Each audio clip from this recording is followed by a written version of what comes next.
Terima kasih kepada yang yang telah membacakan ayat-ayat suci Al-Quran Al-Karim. Semoga yang membaca dan mendengarkan mendapat pahala. Acara ini saya berbicara tentang harta fikih haram.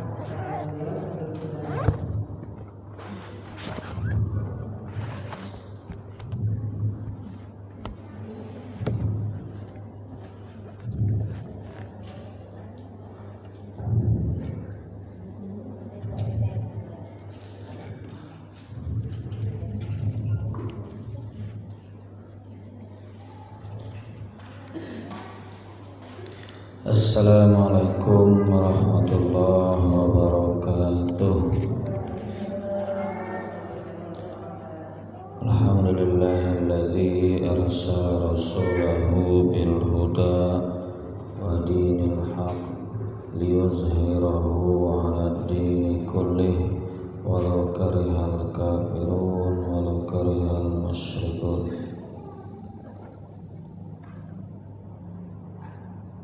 Asyhadu an la ilaha illallah wahdahu la syarika lah wa asyhadu anna Muhammadan abduhu wa rasuluh. Allahumma salli ala sayyidina Muhammad wa ala ali sayyidina Muhammad. Rabbi shrah li sadri wa yassir li amri wahlul 'uqdatam min lisani yafqahu qawli. Subhanaka la ilma lana illa ma 'allamtana innaka antal alimul hakim. Ibu-ibu yang dirahmati oleh Allah Subhanahu wa ta'ala, alhamdulillah pada sore hari ini kita bisa bertemu kembali dalam rangka pengajian rutin setiap Sabtu sore. Semoga ilmu yang kita peroleh ilmu yang bermanfaat. Amin ya rabbal alamin. Materi yang akan kita bahas pada sore hari ini meneruskan materi bulan lalu, yaitu tentang fikih harta haram. Kenapa kita harus belajar fikih harta haram? Yang pertama, agar ibadah kita diterima oleh Allah. Yang kedua, agar kita terhindar dari azab dunia dan akhirat. Yang ketiga, kita bisa menjauhi harta haram, sehingga harta yang kita dapatkan itu harta yang berkah. Harta yang haram terbagi kepada dua. Ada harta haram karena zatnya, ada harta haram karena cara mendapatkannya. Harta haram karena zatnya itu memang zatnya haram, seperti anjing, babi, khamr, patung. Anjing, babi, khamr, patung tidak boleh diperjualbelikan karena memang haram zatnya, bendanya haram. Yang kedua, haram karena cara mendapatkannya. Barangnya halal, cuman cara mendapatkannya haram. Contohnya riba, judi, zolim, maksiat. Harta haram karena riba, bendanya halal, ya bendanya ya uang, ya barang, cuman caranya haram, riba. Judi juga sama, caranya haram, tapi bendanya ya halal, benda-benda yang halal, namun caranya haram, yaitu judi. Zolim juga sama, zolim itu menipu itu ya haram karena caranya zolim. Tapi benda-benda yang jadi transaksi kezoliman seperti penipuan uang, penipuan barang, ya benda-bendanya benda-benda yang halal, tapi caranya zolim. Maksiat, jual beli pakaian itu halal, tapi kalau pakaiannya untuk maksiat haram karena cara jual belinya yaitu jual beli untuk kemaksiatan. Ya, itu kesimpulannya.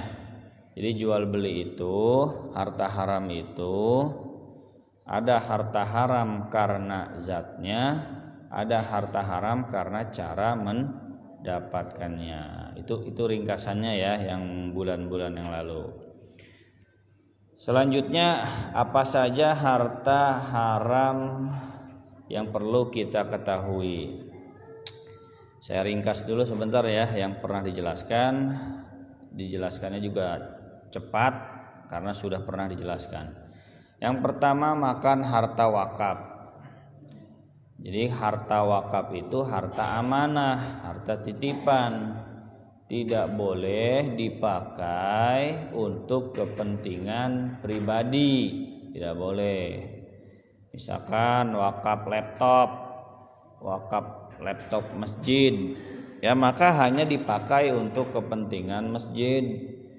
Tidak boleh laptop itu dipakai untuk kepentingan pribadi, misalkan untuk internetan, untuk belanja Shopee, Oppo, GoPay, belanja Tokopedia, nggak boleh karena laptop itu milik masjid. Terus selanjutnya yaitu makan harta hibah yang sudah diberikan. Jadi kalau harta hibah itu sudah diberikan, sudah diterima oleh orang yang diberi, maka tidak boleh diambil kembali. Kita udah pernah ngasih sama saudara, ngasih barang-barang, ngasih uang, nggak boleh diambil lagi. Ayah ke anak, nah itu sebaiknya nggak boleh diambil lagi. Ya, suami ke istri ngasih barang nggak boleh diambil lagi, istri ke suami ngasih barang nggak boleh diambil lagi. Sesuatu yang sudah diberikan, yang dikasihkan tidak boleh diambil kembali. 3, makan harta anak yatim. Nah, makan harta anak yatim nggak boleh. Yang sering makan harta anak yatim itu kemungkinannya 2, 1 ibunya sendiri, 2 panitia. Ibunya sendiri kalau nggak paham fikih harta haram, sangat mungkin dia makan harta anak yatim. Ya, anak yatim anaknya sendiri. Jadi suaminya meninggal, nah harusnya anaknya itu dapat warisan dari suaminya, dari ayahnya berarti. Tapi nggak dibagikan, nggak disisihkan untuk anaknya. Malah dipakai untuk kepentingan dia sendiri. Dia nikah lagi sama orang lain menggunakan hartanya anak yatim, anaknya sendiri. Yang keempat, makan dana lembaga agama. Misalkan minta persentase dari sumbangan, nggak boleh. Sumbangan itu boleh dapat upah sewajarnya. Misalkan hanya untuk makan, untuk beli es, minuman, ya sewajarnya misalkan kerja sehari 100.000, ya dapat upah 100.000 dari ngumpulin dana sosial, dana sedekah, boleh. Sewajarnya upah bagi orang yang bekerja. Tapi nggak boleh minta persen. Dananya 1 miliar, minta persen 10% dari dana sedekah, dari dana wakaf yang terkumpul, nggak boleh. Itu termasuk korupsi. Nah, dalam peraturan negara juga maksimal itu 12% atau 10%, 10% kalau nggak salah. Jadi nggak boleh ibu-ibu misalkan nih menggalang dana minta komisi 10%, 15% dari dana yang terkumpul, nggak boleh. Yang boleh itu upah sewajarnya.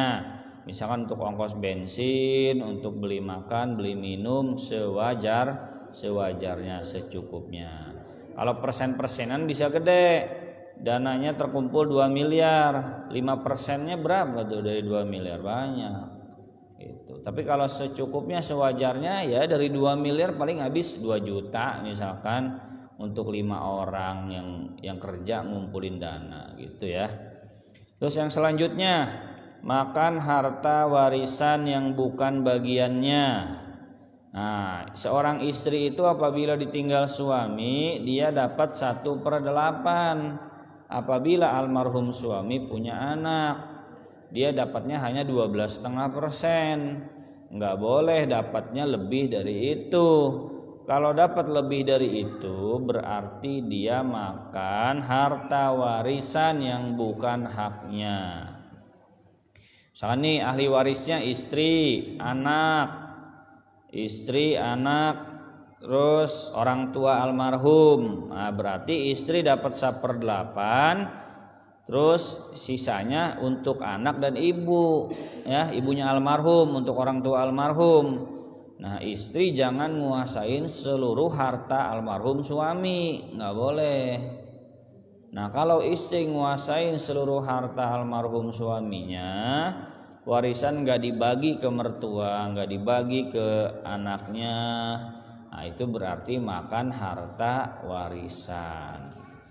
Yang keenam, ini udah pernah dijelasin Bu ya, makanya saya cepat ya, jangan kok cepat banget ngejelasinnya, udah gitu. Saya kelamaan dianggap ngulang-ngulang. Itu, saya cepat nanti kecepatan ya. Ini udah pernah dijelasin Bu ya. Yang keenam, makan uang suap yang dikira bukan suap. Nah, ini nggak boleh. Jadi seorang pegawai yang udah digaji nggak boleh nerima hadiah atas kewajibannya. PNS, hakim, jaksa, KPK, polisi, semua PNS, ya, pejabat, lurah, camat, itu kan udah digaji. Nah, dia tidak boleh nerima hadiah karena tugasnya, karena udah digaji. Gak boleh dapat hadiah. Kalau dapat hadiah itu namanya gratifikasi. Dokter juga sama. Dokter di rumah sakit itu kan udah digaji. Nah, itu gak boleh ngasih hadiah ke dokter yang sudah digaji, gak boleh. Nanti pelayanannya pilih kasih. Guru juga sama. Guru itu sudah digaji, nggak boleh dapat hadiah ya dari wali murid, khawatir nanti pilih kasih dalam mendidik anak. Itu ya, hadayal ummal gululun, hadiah bagi para pegawai yang sudah digaji itu harta gulul. Makanya di beberapa sekolah yang menerapkan prinsip agama, prinsip fikih kehati-hatian, itu dilarang wali murid itu ngasih hadiah ke guru. Kalaupun ngasih hadiah ke guru, ngasihnya ke kepala sekolah, ke ketua yayasan. Nanti biar ketua yayasan atau kepala sekolah yang ngebagi ke guru. Gurunya nggak tahu ini hadiah dari wali murid yang mana, gitu ya. Ini ada fikih tersendiri, udah saya jelaskan kemarin lengkap. Selanjutnya, makan harta zakat padahal dia bukan mustahik. Penjahat zakat ada 3. 1, amil yang nggak ngerti ilmunya, salah nyalurinnya ke janda, padahal janda itu bukan mustahik zakat. Penjahat zakat yang pertama, amil yang tidak berilmu, penyalur zakat yang gak berilmu. 2, bukan mustahik ngaku mustahik, dia bukan orang miskin tapi nerima zakat. Nah, berarti dia penjahat zakat. 3, orang yang wajib zakat tapi tidak mau bayar zakat. Yang 3, orang yang wajib zakat tapi tidak mau bayar zakat. Penjahat zakat 3 tuh. Amilnya salah nyalurin, mustahiknya bodong, bukan mustahik asli, ngaku-ngaku. Terus yang 3, wajib zakat tapi tidak mau zakat. Yang kedelapan, harta haram yang kedelapan, memanfaatkan barang gadai. Nah, barang gadaian itu nggak boleh dipakai. Barang gadaian itu disimpan aja sebagai jaminan atas hutang. Jadi kalau ibu gadai-gadain barang, nerima gadaian, ngasih pinjam utang, barang gadaiannya nggak boleh dipakai. Kalau dipakai itu riba. Kullu qardin jara naf'an fahuwa riba. Gadai motor berarti motornya disimpan, uangnya kasihin. Dah gitu aja. Kalau dipakai riba berarti, karena ibu ngasih utang tapi dapat untung. Untung gratis pakai motor. Ya, harusnya sewa kan motor itu, tapi jadi gratis gara-gara pakai motor. Gara-gara ngasih utang. Nah, berarti hutangnya riba. Itu. Bisa dipahami ya? Pokoknya barang gadaian itu nggak boleh dipakai, disimpan aja. Kalau nanti dia nggak bisa bayar, baru barang gadaiannya dijual, gitu. Kalau ibu pakai, berarti ibu dapat untung dari hutang. Kan barang gadaian dipakai gratis, nggak bayar. Ibu ngasih utang, utangnya dapat untung. Itu sama aja bunga. Pinjam 10 juta balik 20, riba bukan? Riba. Pinjam 10 juta balik 10 juta, tapi barang gadaiannya dipakai, riba bukan? Riba juga. 10 dibayar 20, lebihnya berapa? 10 juta nginjem dibayarnya 10 juta juga. Kan sama. Tapi harusnya nyewa motor tapi jadi gratis selama setahun pakai motor gadaian. Itu berapa duit tuh setahun nyewa motor? Nah, itu kelebihannya itu. Paham ya? Sama aja kayak tadi 10 dibayar 20, kalau ini mah 10 dibayar 10. Cuman motornya gadaiannya jadi dipakai, jadi gratis. Riba juga gitu. Kullu qardin jara naf'an fahuwa riba gitu. Gak ada sawah juga sama. Sawahnya yang garap yang punya sawah, ya, bukan kita gitu. 9 judi. Judi itu pokoknya begini, ya. Judi itu hadiah yang diambil dari iuran pendaftaran. Jadi kalau lomba, iuran pendaftarannya dibeliin hadiah, nah itu judi. Udah dijelasin ya, atau saya ulang lagi jadi lama lagi. Judi. Rukun judi 1 ya. Ada harta taruhan. Ada harta taruhannya. 2, ada 2 pihak yang bertaruh. 3, ada permainannya. 4, yang menang ambil harta yang kalah. Lomba apapun, kalau iuran peserta terus duitnya dibeliin hadiah, itu judi. Lomba balap karung, ayo iuran 10 orang iuran 10 100. Duit 100.000 itu dibeliin hadiah. Nah, terus balap karung. Nah, yang menang ambil harta yang kalah dari duit hadiah itu, hadiah dari iuran. Nah, itu judi. Itu. Nah, judi. Ada, kalau mau penjelasan lengkap di FB Al Jamal. Fikih judi 2 kali itu, 2 video. Yang ke-10, gosab. Menggunakan hak orang lain tanpa izin. Contohnya pakai sendal orang. Nah, itu harta haram, apalagi nggak dibalikin, berarti mencuri. Pagar rumah ngelewatin batas. Nah, itu gosab. Sama itu. Pagar rumah tuh nggak boleh. Tanya Pak RT, Pak RW, coba batasnya mana? Kalau ibu ngelewatin batas rumah, batas aturan RT RW, berarti gosab itu namanya. Paham? Paham ya? Pagar rumah sampai jalan, ngabisin jalan. Bukan ngabisin sih, mentok pas jalan. Nah, itu nggak boleh. Gosok. Itu bukan kata saya, kata Pak RT, Pak RW. Agama juga sama melarang. Begitu. Parkir di jalan, parkir mobil. Kalau motor kan kecil ya, parkir mobil. Nah, itu gosok itu. Gosok hak orang lain, jalan. Banyak macet tuh gara-gara parkir tuh, di mana-mana juga tuh, di pasar, di Tuparep, sama di perumahan juga. Ya.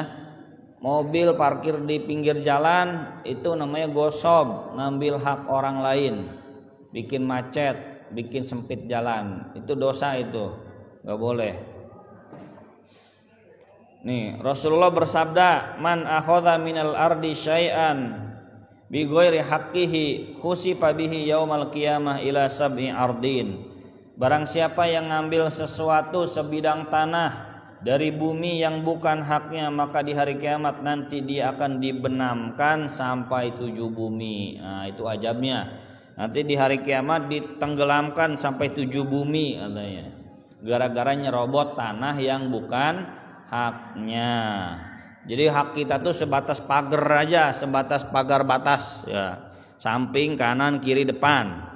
Nggak boleh nyerobot punya orang lain, apalagi punya hak umum, hak jalan. Begitu. Parkir juga nggak boleh sembarangan, parkir mobil ya. Termasuk jemuran juga sama aja tuh ya. Jangan ngalangin jalan ya. Itu jemuran berarti gosok gitu.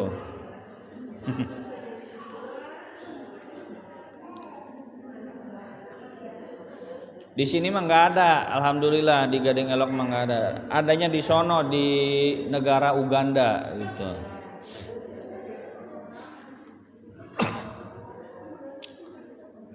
Yang ke-11. Saya minum heula capek teh.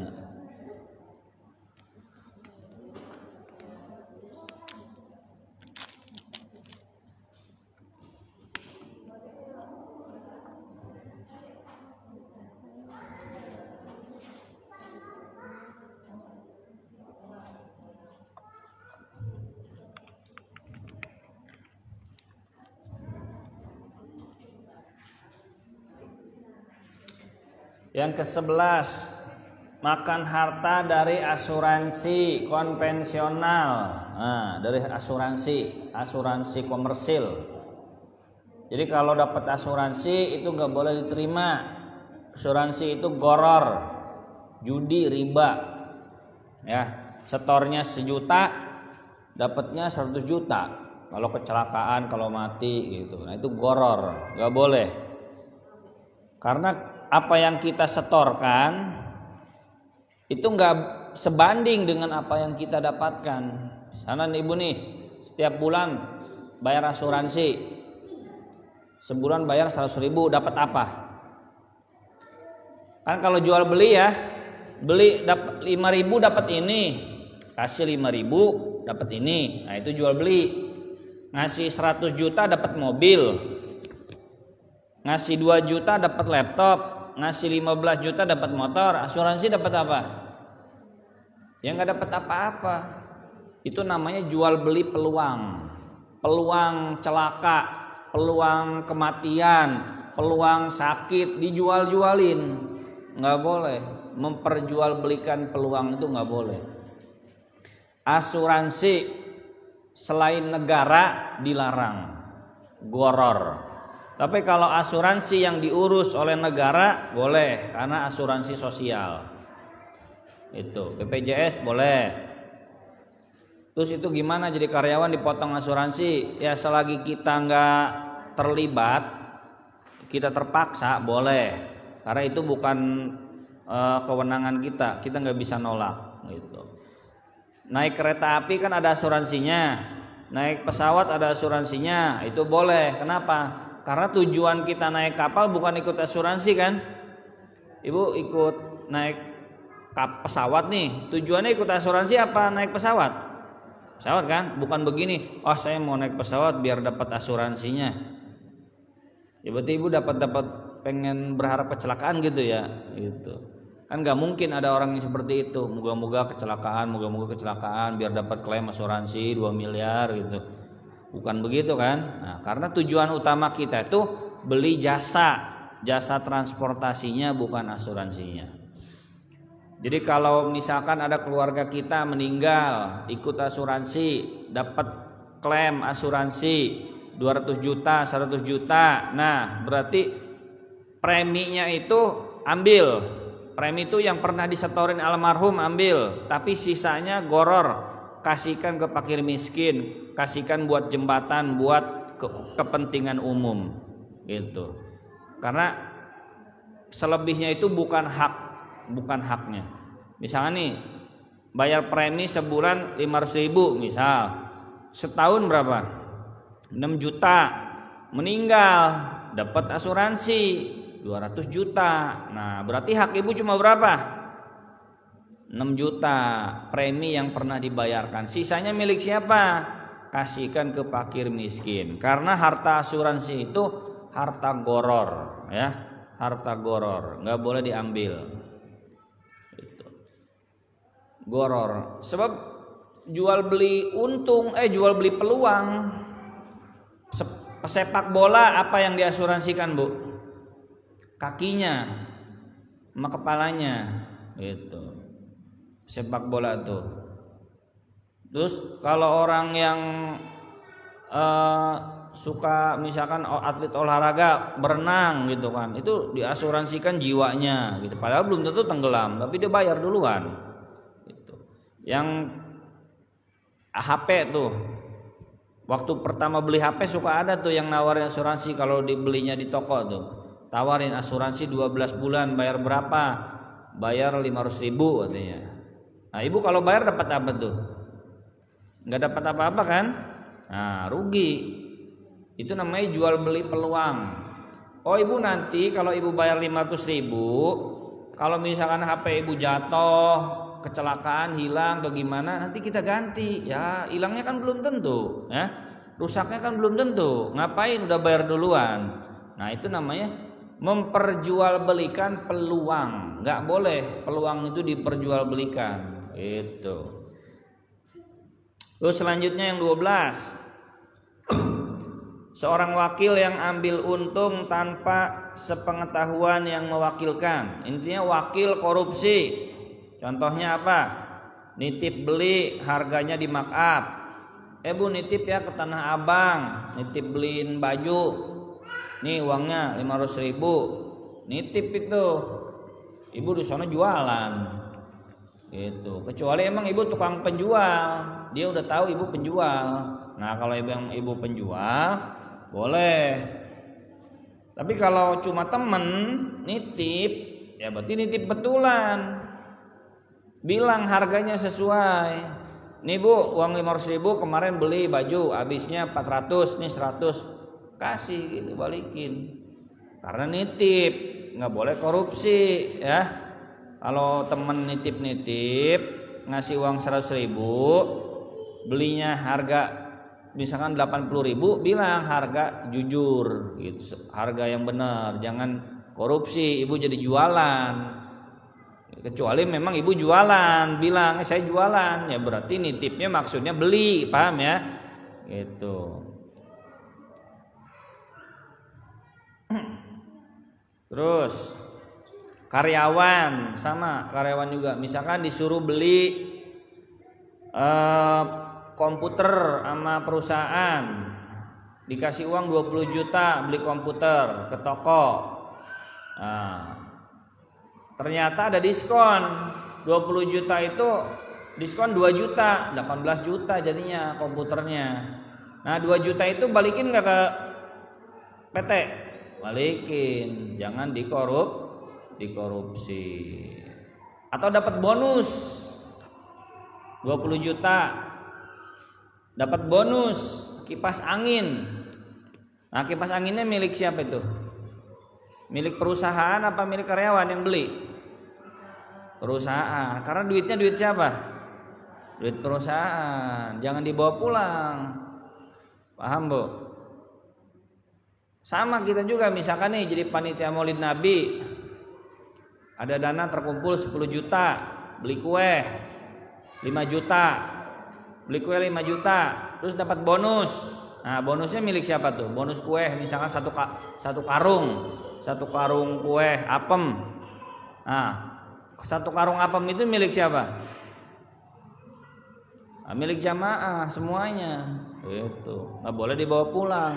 Oh, ini mah bonus buat saya. Enggak, karena kan ibu belinya pakai uang siapa? Uang panitia, paham? Al malu wa ma yatawalladu minal mal li sahibil mal. Harta dan keuntungannya itu milik orang yang punya duit. Duitnya duit muludan. Kalau beli-beli dapat bonus, berarti bonusnya bukan milik ibu, bonusnya milik apa? Milik jamaah, paham? DKM, beli pasir, beli besi, beli apa lagi? Beli semen. Nah, habis 100 juta dikasih hadiah sama tukang apa sih namanya? Material ya, tukang material. Dikasih misalkan hadiah cat. Ya, cat 5 kaleng. Ya, 5 kaleng cat besar. Nah, itu milik siapa itu? Kaleng catnya? Milik masjid, milik jamaah, nggak boleh dibawa pulang. Kalau dibawa pulang, korupsi itu berarti. Karena duitnya duit siapa?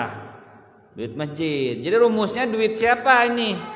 Tapi kan saya yang beli. Iya, kamu yang beli. Tapi kan duitnya duit siapa? Duit masjid. Jadi kalau dapat diskon, dapat untung, dapat bonus, berarti milik yang punya duit. Paham? Gitu. Ini kebanyakan mah karyawan tuh korupsi.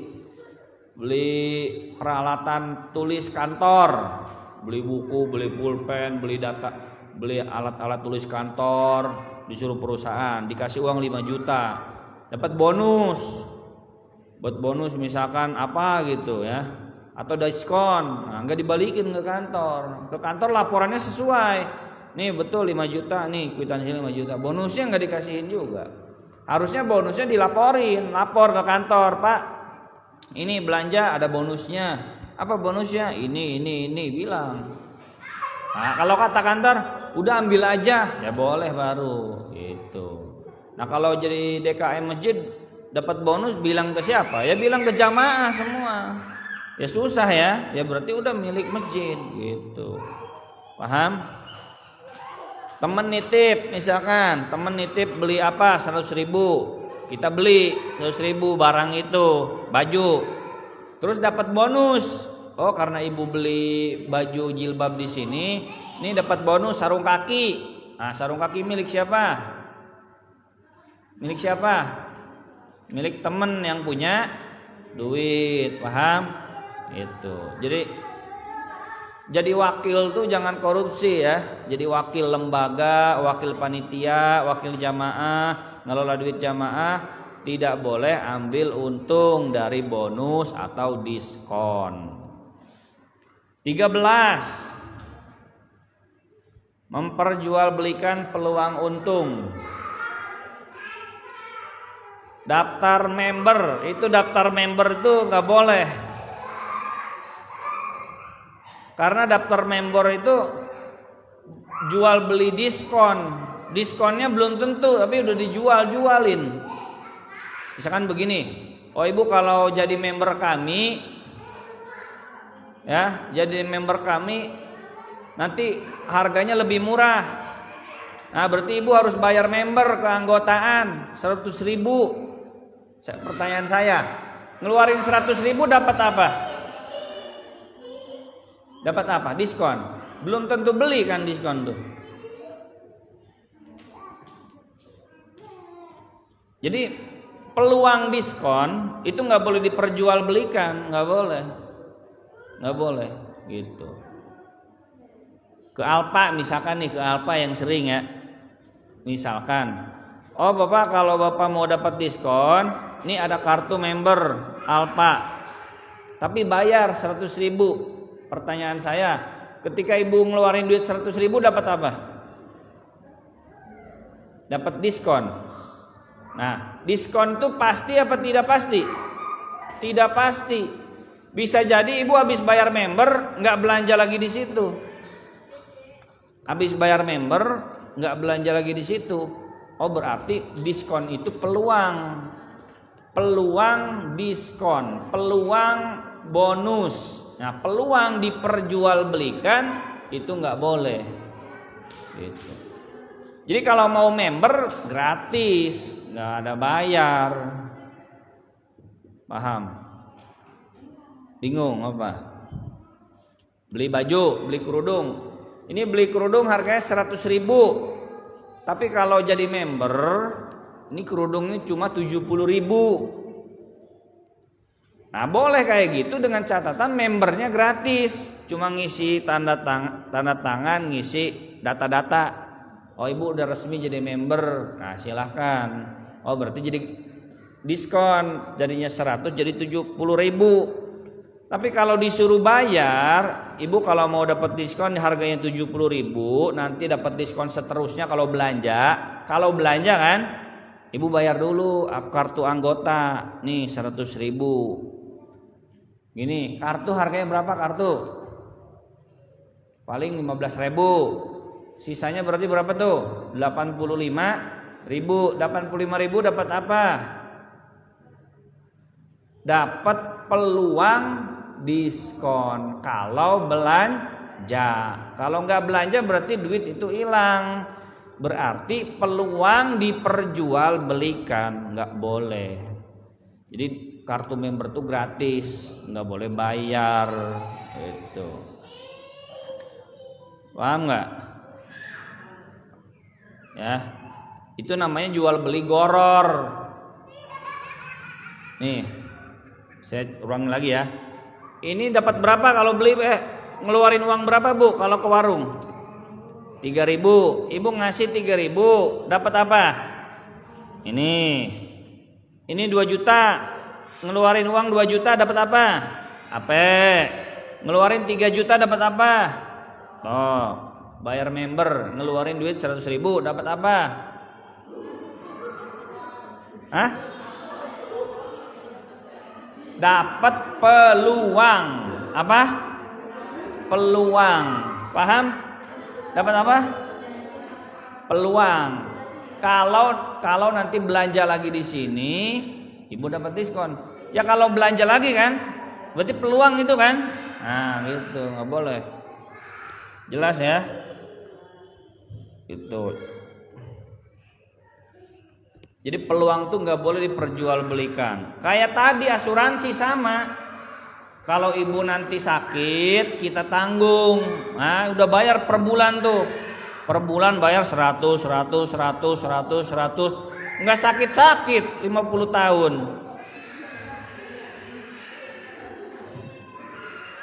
Nah, itu namanya jual beli peluang.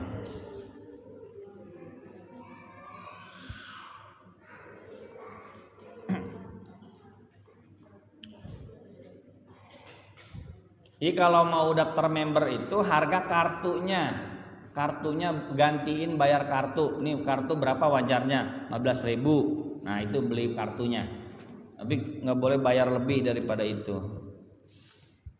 Terus selanjutnya ngebajak karya orang lain.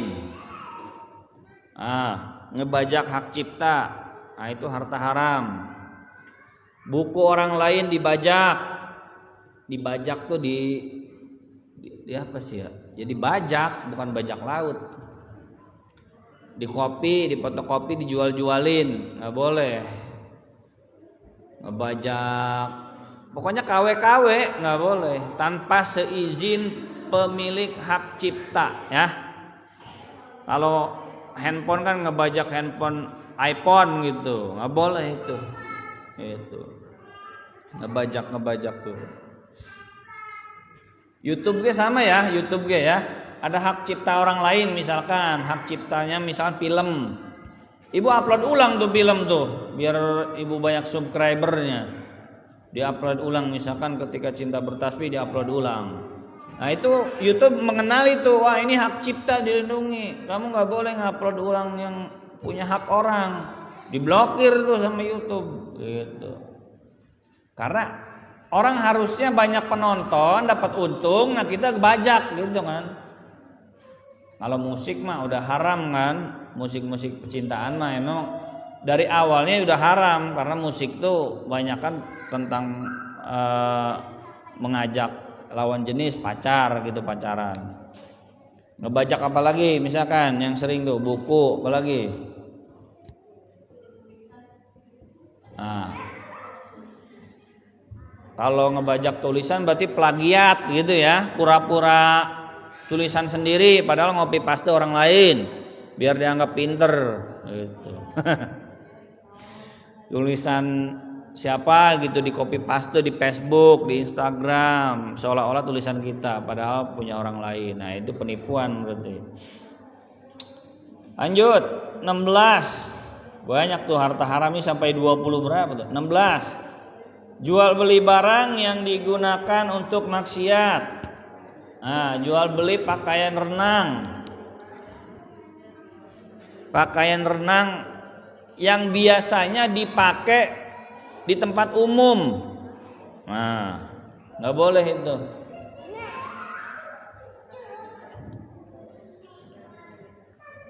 Boleh itu kalau pakaiannya umumnya dipakai di dalam rumah, boleh. Jual beli pakaian dalam boleh nggak, Bu? Boleh, karena dipakainya di dalam rumah kan. Nah, tapi kalau ibu jual beli pakaian yang sekiranya kemungkinan besar ini dipakai di luar ruangan, ya, di luar, nah itu berarti jual beli maksiat. Ta'awanu 'alal ismi, tolong menolong dalam hal dosa. Itu.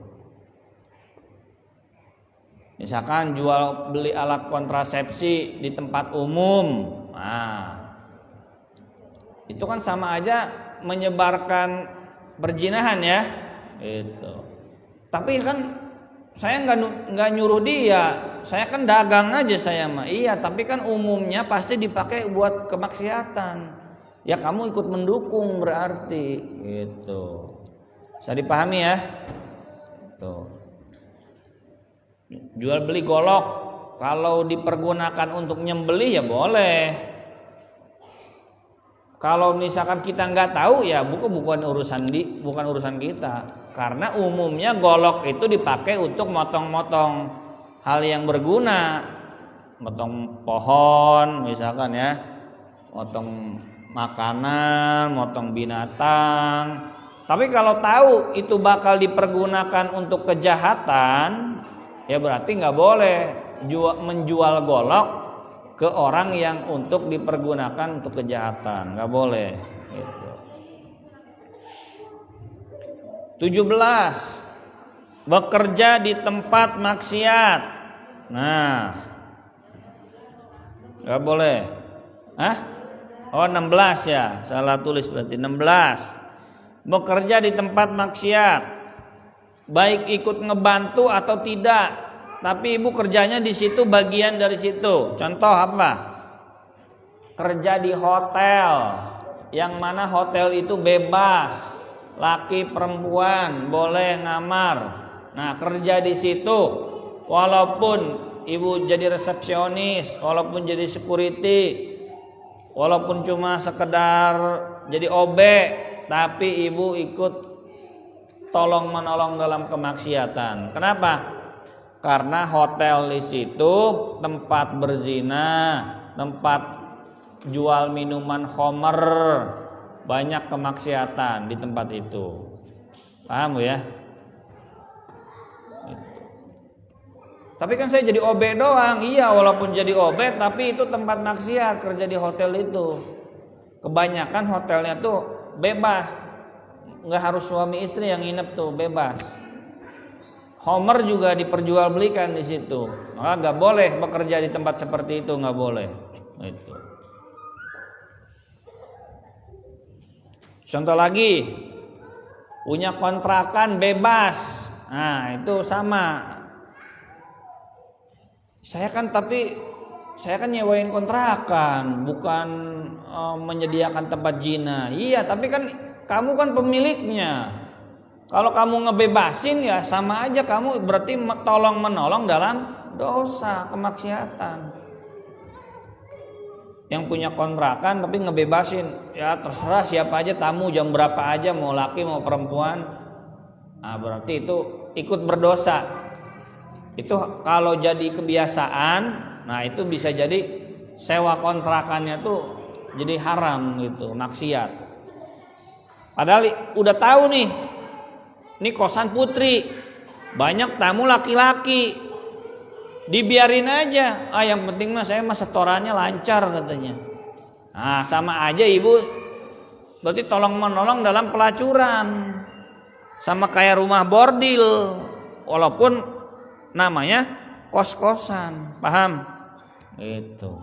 Terus gimana dong? Ya harus ketat. Tamu laki-laki tidak boleh masuk ke kontrakan ini kecuali dia saudara atau ayahnya gitu, pamannya. Jadi harus ditanya dulu kamu siapanya dia gitu, atau ketemu di luar, jangan di dalam kontrakan itu, paham ya? Nah hotel juga sama aja tuh. Jangan anggap begini, saya mah nggak tanggung jawab, itu mah urusan mereka. Nah berarti salah kalau kayak gitu, karena Anda punya kuasa di kosan tersebut. Kecuali Anda bukan pemiliknya, beda lagi urusannya itu mah. Ya kalau Anda pemiliknya, Anda punya kuasa. Gitu. Nggak boleh memfasilitasi orang berbuat dosa. Itu ya, paham? Lanjut. Menjual jasa tanpa persetujuan. Jual jasa tanpa persetujuan. Dia ngejual jasa tapi tanpa persetujuan. Contohnya apa? Tukang parkir. Nah, ini tukang parkir itu kan katanya jual jasa ya, jasa ngejagain. Siapa yang nyuruh? Nggak ada yang nyuruh kan? Nggak ada. Bahkan di alpanya sendiri dituliskan apa? Parkir gratis. Pas datang prit gitu kan. Pas pulang prit gitu kan. 2000 gitu. Nah itu kerja apa itu? Itu sama aja sebenarnya pemalakan itu, pemalakan halus. Nggak pakai ngancem sih. Cuman ya orang pada takut, soalnya pada bertato preman. Gitu. Nggak dikasih ngambek. Dia jual jasa apa? Jasa jagain, siapa yang nyuruh? Terus itu tanah siapa? Tanahnya dia? Bukan. Sewa tanah, ya sewa tanah siapa emang? Kalau mau nyewain itu tanahnya Alfamart yang berhak. Kata Alfa kalau mau belanja di tempat kami parkir bayar. Boleh Alfamart begitu. Ya cuman siapa yang mau beli nanti ke Alfamart gitu.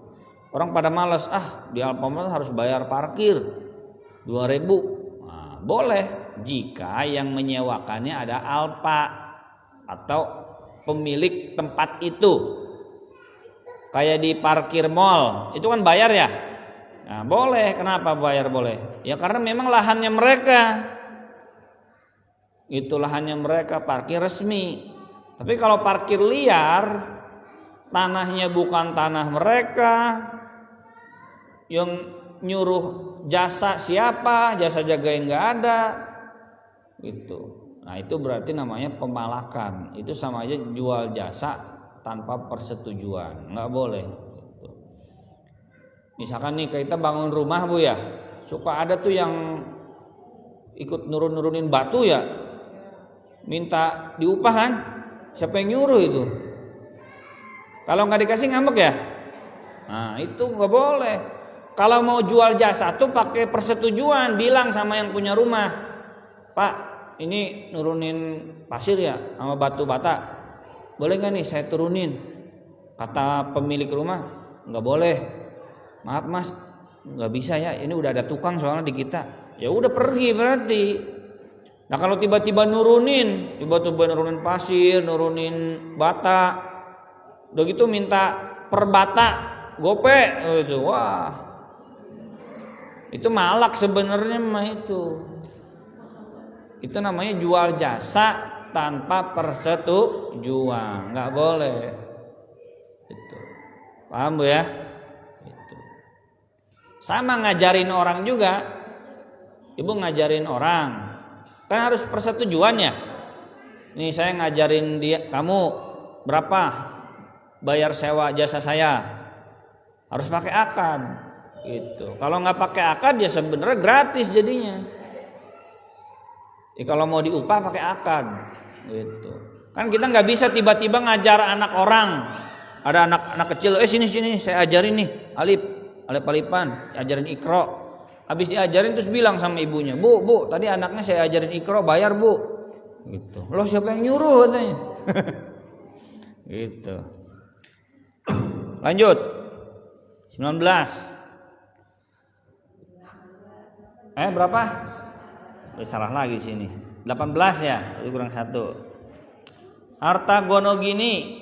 Nah, harta gonogini langsung dibagi 2. Nah, itu salah. Harta gonogini itu sesuai milik masing-masing.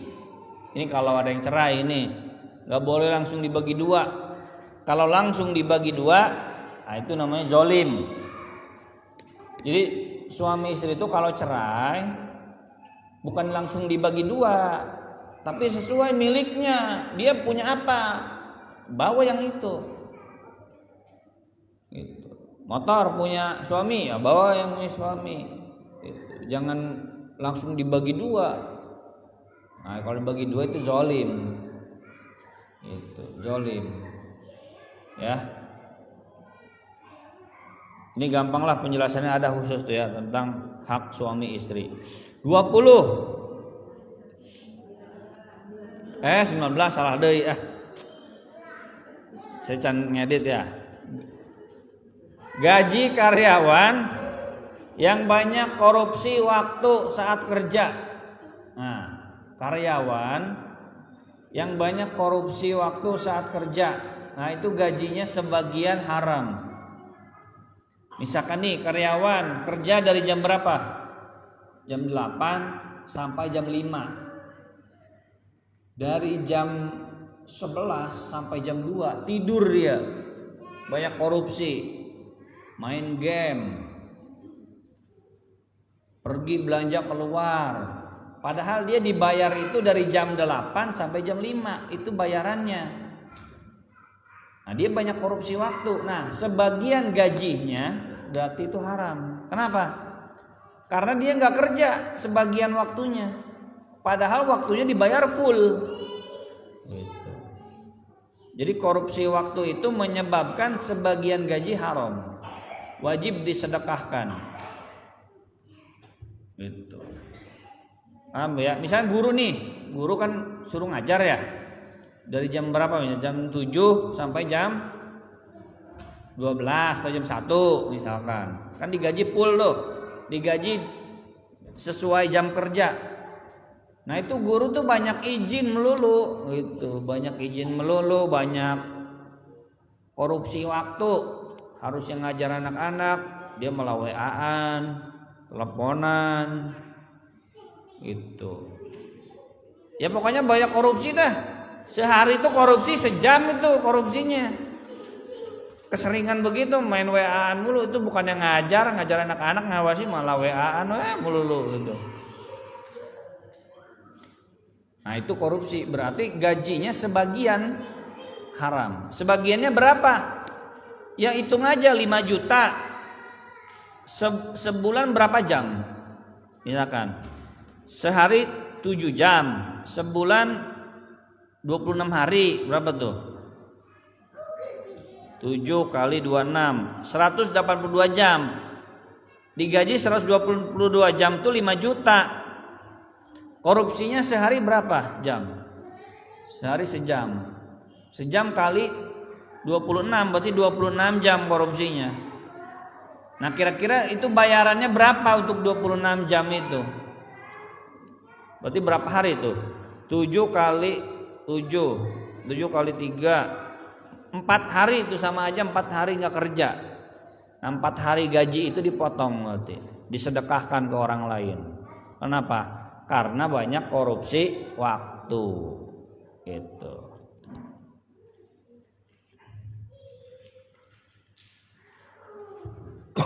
Selanjutnya nyogok untuk dapat kerja. Nah, nyogok untuk dapat kerja itu haram. Selama dia kerjanya nggak profesional, berarti gajinya haram. Masuk kerja nyogok, ketika kerja juga banyak salahnya, nggak profesional. Karena sebenarnya mah dia tuh nggak layak diterima. Nah, berarti selama kerja haram gajinya. Gitu. Haram gajinya. Kecuali kalau memang dia profesional.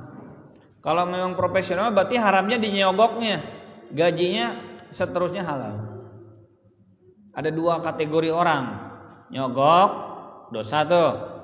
Terus kerjanya salah melulu. Karena sebenarnya dia tuh nggak layak jadi guru, misalkan nggak layak jadi karyawan, nggak layak jadi dokter. Tapi hasil nyogok jadi dokter tuh, jadi karyawan, jadi guru tuh hasil nyogok, jadi polisi hasil nyogok. Jadi polisinya juga nggak bener. Nah, berarti selama dia bekerja itu gajinya haram. Tapi kalau nyogok terus kerjanya bener, nah, yang haram tuh berarti nyogoknya. Tapi gaji selanjutnya halal. Itu pembagiannya begitu, Bu. Berarti nyogok sekali aja ya, kesononya mah nggak apa-apa gitu ya.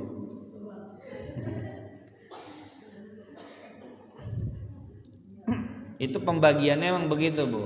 Tapi saya bukan nganjurin udah nyogok aja nggak apa-apa, yang penting kerjanya bener, sono. Bukan begitu ya. 20 hiji ya. Nah, 20 hiji.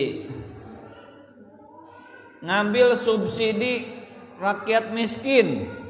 Nah, itu haram juga. Ngambil hak subsidi rakyat miskin haram. Ya, sekarang lah contohnya Pertalite itu untuk siapa? Untuk kendaraan roda 2 ya, sama cc-nya di bawah. Nah, kalau orang kaya masih ngisi Pertalite, pakai mobil Alphard, ngisinya Pertalite. Nah, itu haram. Berarti dia aja korupsi, sama aja korupsi. Harusnya kan dia ngeluarin bensin, misalkan ngisi bensin harusnya 3 juta. Gara-gara pakai Pertalite kan jadi murahan tuh, jadi lebih murah, jadi 1.500.000 misalkan. Nah, berarti dia korupsi 1.500.000. Ngambil haknya siapa? Haknya orang miskin. Sama rumah subsidi juga. Rumah subsidi ibu kaya. Sebenarnya di kampung juga orang kaya ibu tuh, punya rumah gede. Penghasilan suami puluhan juta. Itu. Pas kredit itu gaji diturun-turunin tuh. Gajinya di bawah 5 juta. Akhirnya jadi rumah subsidi di Gading Elok gitu. Itu kan rumah subsidi kan buat siapa sih? Buat orang miskin kan ya, yang penghasilannya di bawah berapa dulu teh? Yang di bawah 3 juta kalau nggak salah mah.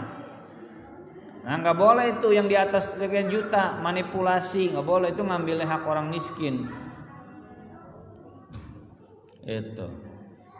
Ya mirip zakat itu kan untuk orang miskin. Nah, ibu nerima juga bukan orang miskin, itu ngambil hak orang lain. Subsidi juga sama, subsidi Pertalite, subsidi apapun, itu harus sesuai ketentuannya. Nggak boleh orang yang di luar ketentuannya ngambil. Berarti kalau ngambil haknya orang miskin, ngambil haknya orang lain. Itu. Ya. Lanjut.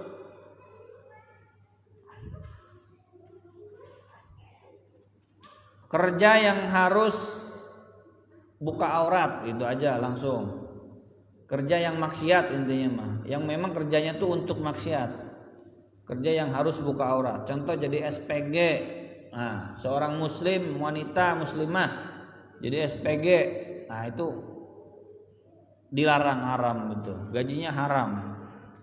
Kenapa? Karena dia kerjanya emang untuk itu, buka aurat. Jagain mobil, nungguin konsumen. Jadi SPG mobil, SPG motor, SPG rokok, apalagi. Ya kecuali SPG-nya berjilbab rapi, cuma sekedar kalau ada yang nanya, oh ini bapak, ini mobil spesifikasinya begini, boleh. Tapi nggak ada SPG berjilbab ya? Ada nggak? SPG syariah gitu. Kebanyakan kan roknya tinggi-tinggi ya, pendek ya. Itu. Saya lewat, saya nggak ngelihat, saya lewat, oh begitu. Di showroom tuh banyak tuh, di showroom motor, mobil. Terus selanjutnya, makan makanan yang membahayakan. Apa contohnya coba? Makan makanan yang membahayakan. Nah itu dilarang. Contohnya begini, orang yang punya penyakit stroke misalkan, dilarang makan apa Bu? Daging, jeroan, nah, itu dilarang. Nah kalau dia stroke masih makan makanan yang membahayakan bagi kesehatannya, berarti itu sama aja dia makan makanan yang haram. Haramnya di mana? Haramnya membahayakan diri sendiri. Lagi sakit paru-paru, ngerokok itu kan makruh ya. Tapi kalau lagi sakit paru-paru TBC masih ngerokok, maka rokok itu hukumnya apa tuh? Haram. Kenapa? Karena merusak diri sendiri. Paham? Jadi makanannya mah asalnya halal gitu. Asalnya halal makanan itu tuh. Tapi ketika kita punya penyakit tertentu, kalau makan makanan itu sakit nambah parah, bahkan meninggal, nah itu berarti makanannya jadi terlarang gitu Bu. Paham ya? Kan kalau ibu-ibu saya tanya begini, minum baygon apa hukumnya? Minum baygon haram ya? Kenapa haram? Membahayakan diri sendiri. Itu kan jelas baygon. Ibu lagi stroke, lagi TBC, makan makanan minuman yang membahayakan. Ya sama kayak tadi minum baygon. Cuman baygon makan jelas bukan minuman gitu kan. Kalau ini kan halal, Ustadz, ini kan daging halal. Iya halal, tapi kan kamu lagi darah tinggi, lagi stroke, lagi TBC ngerokok, ya mati. Ya itu khawatir masuknya bunuh diri itu. Gitu. Paham ya? Jadi walaupun makanannya halal tapi berakibat bahaya bagi diri sendiri, itu jadi dilarang gitu. Tuh. Terakhir, dua deui. Jual beli di masjid. Jual beli di masjid. Nah, itu dilarang. Cuman gambaran jual beli di masjid tuh begini, Bu. Kan nggak mungkin gelar tikar ya di masjid ya. Gelar tikar, gelar stand gitu kan nggak mungkin. Kalau zaman sekarang nggak ada orang yang berani. Nah, termasuk jual beli di masjid juga promosi-promosi yang sifatnya jual beli nggak boleh di masjid. Misalkan WA-an nawar-nawarin kerudung, nah itu sama aja jual beli itu. Belanja Tokopedia di dalam masjid, nah itu jual beli. Lagi di dalam masjid ini nih, daripada bete yuk, ustadznya lalila aja nah, mending buka Tokopedia weh gitu tuh. Ngeliat-ngeliat barang, nah ini cocok nih kayaknya nih, skincare nih gitu. Beli deh, dibayar sama ibu di sini juga nih begini. Itu husuk banget, masa itu ibu husuk, kenapa nyatet apa bukan tuh gitu. Lagi jual beli ternyata. Nah itu dilarang, itu nggak boleh, terlarang. Gitu. Termasuk nawarin produk-produk kambing, kurban itu di dalam masjid nggak boleh. Walaupun pakai selebaran akikahan nggak boleh. Kan ada selebaran akikahan tuh, bukan selebaran buku fikihnya bukan. Nah sudah, ayo akikah di Cahaya ini harga paket 2 juta 50 tusuk, 5 juta 100 tusuk. Nah ibu sebar-sebarin tuh di dalam masjid. Itu kan sama aja promosi kan, jual beli, nggak boleh. Brosur umroh juga sama aja. Brosur umroh kan jual beli kan. Umroh tuh gratis apa bayar Bu? bayar. Itu jual beli kan, jual beli jasa. Nah, brosur umroh nggak boleh disebarin di dalam masjid, nggak boleh. Paham? Gitu. Termasuk brosur pesantren. Pesantren itu gratis bayar. Gratis bayar. Bayar. Nah, itu termasuk jual beli. Nggak boleh disebar-sebarin di dalam masjid. Kan nanti jadi ada transaksi komersil di situ di dalam masjid tuh. Oh iya, harga daftar iuran SPP gitu kan, infak dan lain sebagainya, itu kan ada jual belinya di situ, jual beli jasa. Nah, ini nggak boleh. Jadi yang sifatnya komersil seperti jual beli online, brosur akikah, brosur umroh, brosur daftar pesantren, itu nggak boleh di dalam masjid karena semuanya masih kategori jual beli, kategori komersil. Kecuali buletinnya bukan jual beli, hanya buletin nasihat, misalnya pesantren ada tulisan kultum, buletin kultum tentang puasa, boleh itu mah. Tapi kalau brosur pesantren isinya daftar, jadwal daftar, biaya pendaftaran, biaya iuran per bulan dan lain sebagainya, nah itu berarti jual beli. Itu Bu ya. Ada pertanyaan Bu?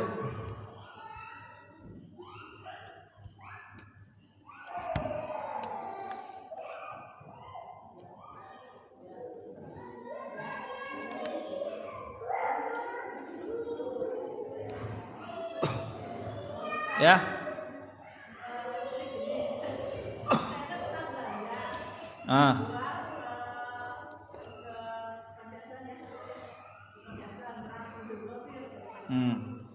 Terus ada bonusnya dengan diputerin gitu kan. Terus katanya cuma ini aku balik-balik Indomie goreng. Indomie goreng apa yang ini? Tapi kapan aku sampai sekarang masih ada di kopi Ica kan. Kita punya siapa tuh itu Indomie goreng masih ada di sana. Kata sehat biasa ya. Bagi perkenalan 200 orang bilang. Iya. Sedangkan waktu itu kan kita ngebagiinnya produs ya. Jadi mie kita ngambil mie enggak mie ya, mie itu yang mie kuning kayak biru darah kita satu bal gitu kan. Ini kan nggak mungkin ujung-ujung disumpilin satu gitu minum goreng kan minum itu kita lupa apa saya itu ada kata Eda tadi nanya satu apa satu mie ini tapi itu saya nggak pusing makan buat ini semua Ya kasihin ke orang lain aja. Yang pasti bukan kita yang belanjanya. Kalau kita yang belanjanya khawatir dianggap korupsi gitu ya, kasih ke orang lain aja. Yang pasti yang selain belanja gitu aja kasih nih gitu ke dia. Iya. Iya boleh gitu ke orang lain.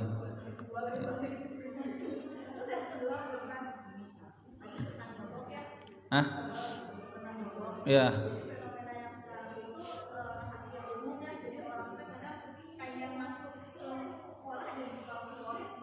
Jadi dia teh nyogok dengan ada yang akalan pindahin kakak jadi anaknya teh ditumpangin ke kakak orang lain.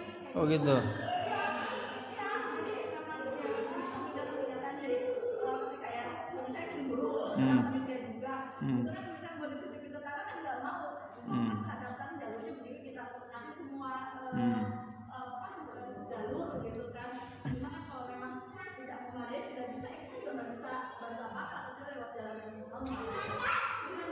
Ada yang jalan jauh juga sih, jadi orang nggak cuma bisa nerima dari kelurahan dari acara gitu kan, cuma ya emang udah jadi kakaknya itu bukan anaknya gitu, itu punya gimana gitu kan? Ya itu dosanya banyak double malah.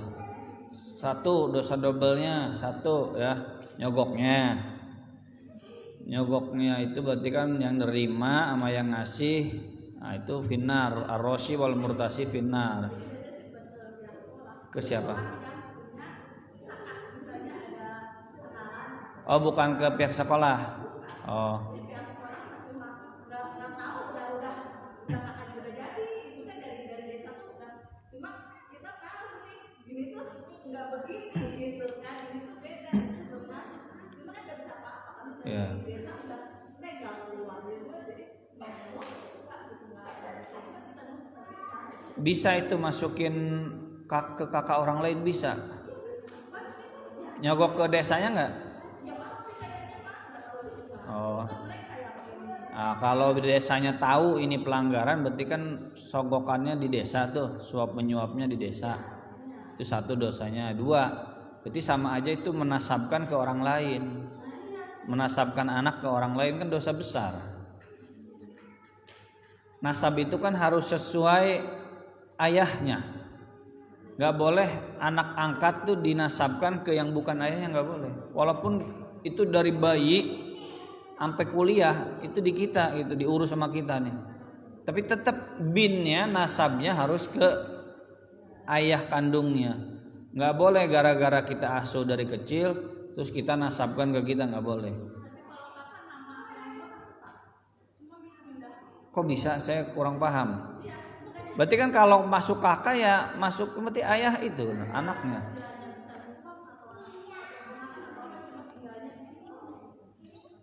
Bukan kakak kali itu mah kalau itu.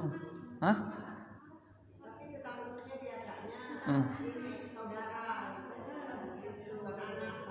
Oh, saudara gitu. Oh. Ya. Berarti kalau cuma saudara berarti nggak masuk nasabkan, tapi masuknya penipuan, berarti penipuan. Nah,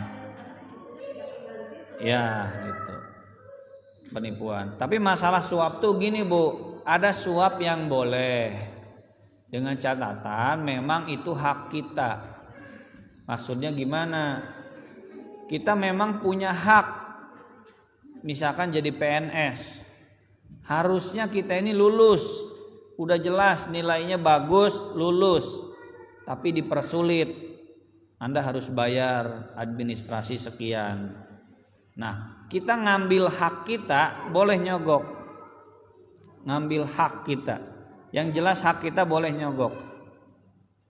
Contoh lagi, misalkan kita naik motor, ya, nggak ada pelanggaran. Tapi dicari-cari kesalahan sama polisi.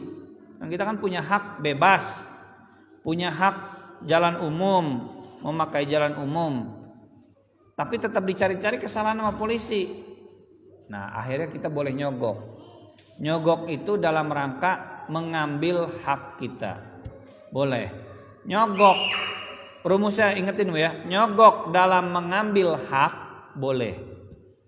Ada orang ditangkap sama polisi.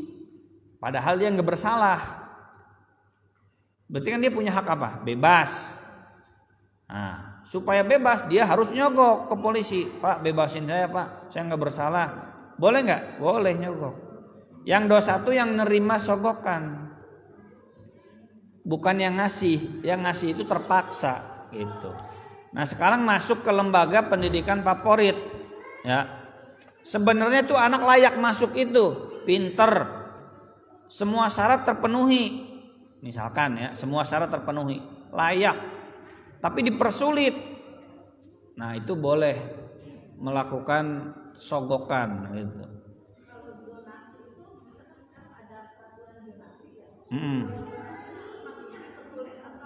Zonasi itu memang peraturan pemerintah. Kalau zonasi mah, iya, gitu. Intinya nyogok untuk ngambil hak boleh. Gitu. Tapi selain daripada itu nggak boleh. Gitu. Ya, contohnya tadi, contoh orang ditangkap padahal nggak bersalah, dia wajib akhirnya harus nyogok. Ditilang polisi padahal nggak salah, harus mau bebas harus nyogok. Dia udah lulus PNS, tapi belum juga diterima, katanya ada administrasi sekian.